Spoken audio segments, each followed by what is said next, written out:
అయ్యా తండ్రి, ఆ యొక్క భక్తులను మాదిరిగా మా జీవితాల్లో ఉంచుకొని వారు ఏ రీతిగా కష్టాల్లో శ్రమల్లో నలుగుతున్నప్పుడు వేసారుతున్నప్పుడు తండ్రి నీ నామమును ఉచ్చరించి అయ్యా నీవిచ్చిన జ్ఞానంతో ఏ రీతిగా వారు నిలబడి నీ నామాన్ని ఘనపరచారు.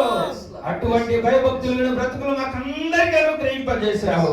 ఏ మాత్రము పడిపోకుండా, ఏ మాత్రం విడిచిపెట్టకుండా, ఏ మాత్రం మరచిపోకుండా ప్రభువా నీ సన్నిధానంలో జీవించే భయభక్తులు కలిగిన బ్రతుకులు ప్రతి ఒక్కరికి ప్రసాదింపజేశావు. తండ్రి నీకు స్తోత్రాలు. ఈ కడవరి దినాల్లో ప్రతి ఒక్కరిపై నీ ఆత్మ కుమ్మరించబడును గాక, నీ వాక్యము ద్వారా కుమ్మరించబడును గాక, మీరిచ్చే ప్రేరణ ద్వారా కుమ్మరించబడును గాక. నీ యొక్క పరిశుద్ధాత్మ అనుభవం, పరిశుద్ధాత్మ నడిపింపు కలిగిన జీవితం ప్రతి ఒక్కరికి యేసు నామములో కలుగును గాక. తండ్రి నీకు స్తోత్రాలు, తండ్రి నీకు స్తోత్రాలు, తండ్రి నీకు స్తోత్రాలు. పరిశుద్ధాత్ముడా మీకు స్తోత్రాలు. ఈ రాత్రి కాల సమయంలో నీ సన్నిధికి చేరిన ప్రతి ఒక్కరిని చేతులకు అప్పజెపుతూ ఉన్నాను. ప్రతి ఒక్కరిని ఆత్మ చేత నింపబడి ప్రతి దానిని జయించే సాతానుని ఓడించే జయము కలిగినటువంటి క్రీస్తునందు నాకు జయము కలిగినటువంటి విశ్వాసముతో ప్రతి ఒక్కరు తేజరిల్లినటువంటి కృపా భాగ్యం ప్రతి వారికి ప్రసాదింపచేయండి. నీ ఉన్నతమైన జ్ఞానము చేత ఇదిగో పడుకుంటున్నప్పుడు, లేస్తున్నప్పుడు, నడుస్తున్నప్పుడు అయ్యా తండ్రి ఎక్కడికి వెళ్ళినా ప్రయాణము చేస్తున్న ప్రతి సమయమందు నీ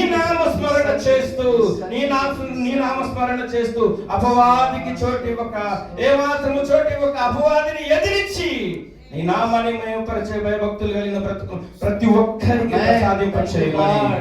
అయ్యా మీరు చేసిన మేలులు ఏవైతే ఉన్నాయో, మీరు చేసిన ఉపకారములు ఏవైతే ఉంటున్నాయో ఈ సమయమందు ప్రతి ఒక్క బిడ్డలు నా తండ్రి నోరార పలికి ఉన్నారు నాయన. వారందరి జీవితాల్లో మీరు జరిగించిన ప్రతి మేలును బట్టి వేలాది స్తోత్రాలు చెల్లిస్తున్నాను.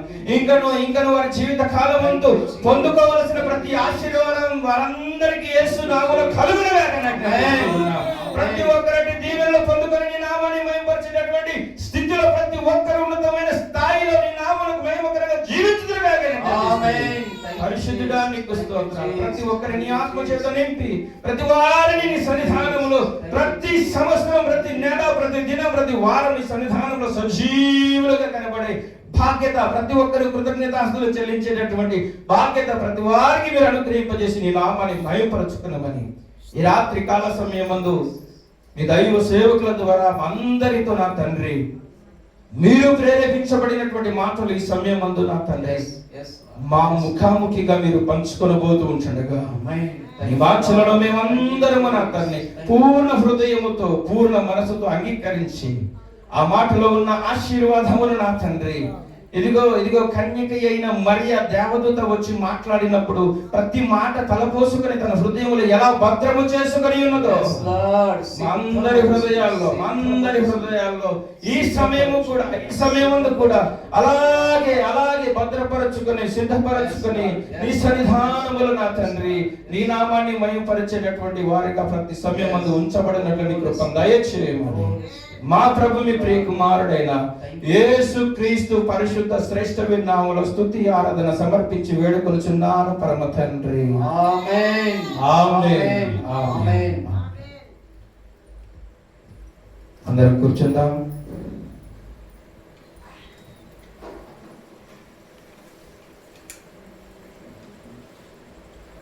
ఈ సమయమందు దైవికమైన వర్తమానం అందరం కూడా విందాం.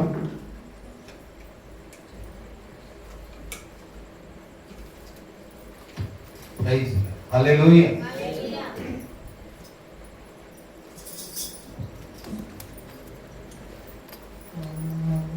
హల్లెలూయా.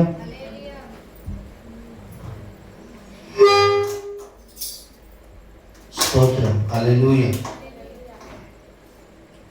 దేవుని పరిశుద్ధ నామానికి మహిమ కలుగును గాక. చేరి వచ్చిన మీ అందరికీ ప్రభువైన యేసుక్రీస్తు నామములో వందనాలు. ఈ రాత్రి మనం ఒక కొంచెం సౌండ్ చక్కని విషయాన్ని ధ్యానం చేయబోతున్నాం. దేవుడు నిజంగా పరిశుద్ధాత్ముడు మన మధ్యలో ఉన్నాడు. దేవుని స్తోత్రం కలుగుగా.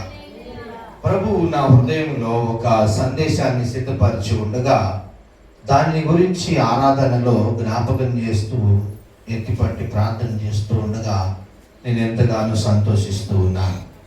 పిల్లరా, మనందరికి తెలుసు, యోబు గురించి మనకు తెలుసు. దేవుడు ఈరోజు యోబు గురించి వివరించి చెప్పాలని ప్రభువు నా హృదయంలో ఉంచగా, ఈ సమయంలో మరి ఆరాధనలో ఏం జరిగిందంటే యోబు గురించి మరి జ్ఞాపకం చేయబడము మనం చూసినాం. దేవుని స్తోత్రం కలుగును గాక. అందరు స్తోత్రం చెప్పండి. హల్లెలూయా.